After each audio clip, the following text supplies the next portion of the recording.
திருக்கோஷ்டியூர் வைரவன்பட்டியில் பங்குனி மாத தேய்பிறை அஷ்டமி விழா. ஆயிரக்கணக்கான பக்தர்கள் வழிபாடு.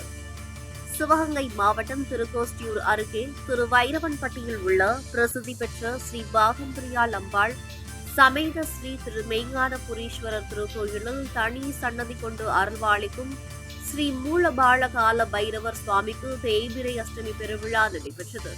பழமையான பிரசித்தி பெற்ற இக்கோயிலில் நடைபெறும் தேய்பிறை அஷ்டமி யாக விழா சிறப்பு வாய்ந்ததாகும்.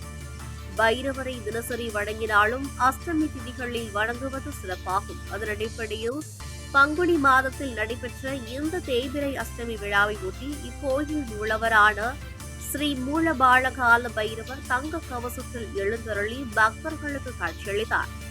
இந்த அஷ்டமி விழாவை முன்னிட்டு மகா கணபதி பூஜை, தீபாராதனைகள், மகா பைரவ யாகம் தொடங்கப்பட்டு பின்பு கோபூஜை மற்றும் லட்சார்ச்சனை நடைபெற்றது.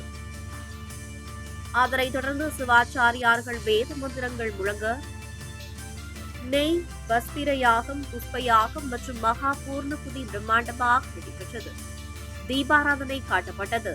தொடர்ந்து யாகத்தில் வைக்கப்பட்ட புனித நீர் குடத்திற்கு அடுக்கு தீபம், பஞ்சமுக தீபம், கும்ப தீபம், நாக தீபம், ஒற்றை தீபம் மற்றும் கற்பூர தீபம் உட்பட பல்வேறு அலங்கார தீபாராதனைகள் நடைபெற்றது.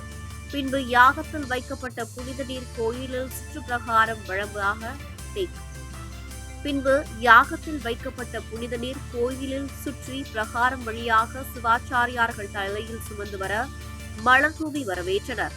பின்பு மூலபாலகால பைரவருக்கு பால், தயிர், மஞ்சள், திருமஞ்சனம், விபூதி, பன்னீர், இளநீர் மற்றும் யாக வேள்விகளில் வைக்கப்பட்டிருந்த புனித நீராலும் அபிஷேகங்கள் நடைபெற்றது.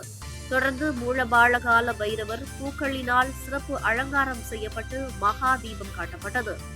லட்சார்ச்சனையில் கலந்து கொண்ட அனைத்து பக்தர்களுக்கும் யாகத்தில் பயன்படுத்தப்பட்ட நாணயங்களுடன் பிரசாதங்கள் வழங்கப்பட்டது.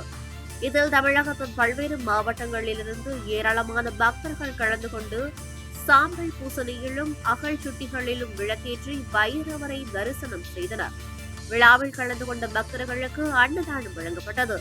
இவ்விழா ஏற்பாடுகளை சிவகங்கை சமஸ்தான தேவஸ்தான மேலாளர் இளங்கோ, கண்காணிப்பாளர் ரவிச்சந்திரன் மற்றும் மகா சுவாமினி பீடம் பாண்டிராஜன் ஆகியோர் செய்திருந்தனர்.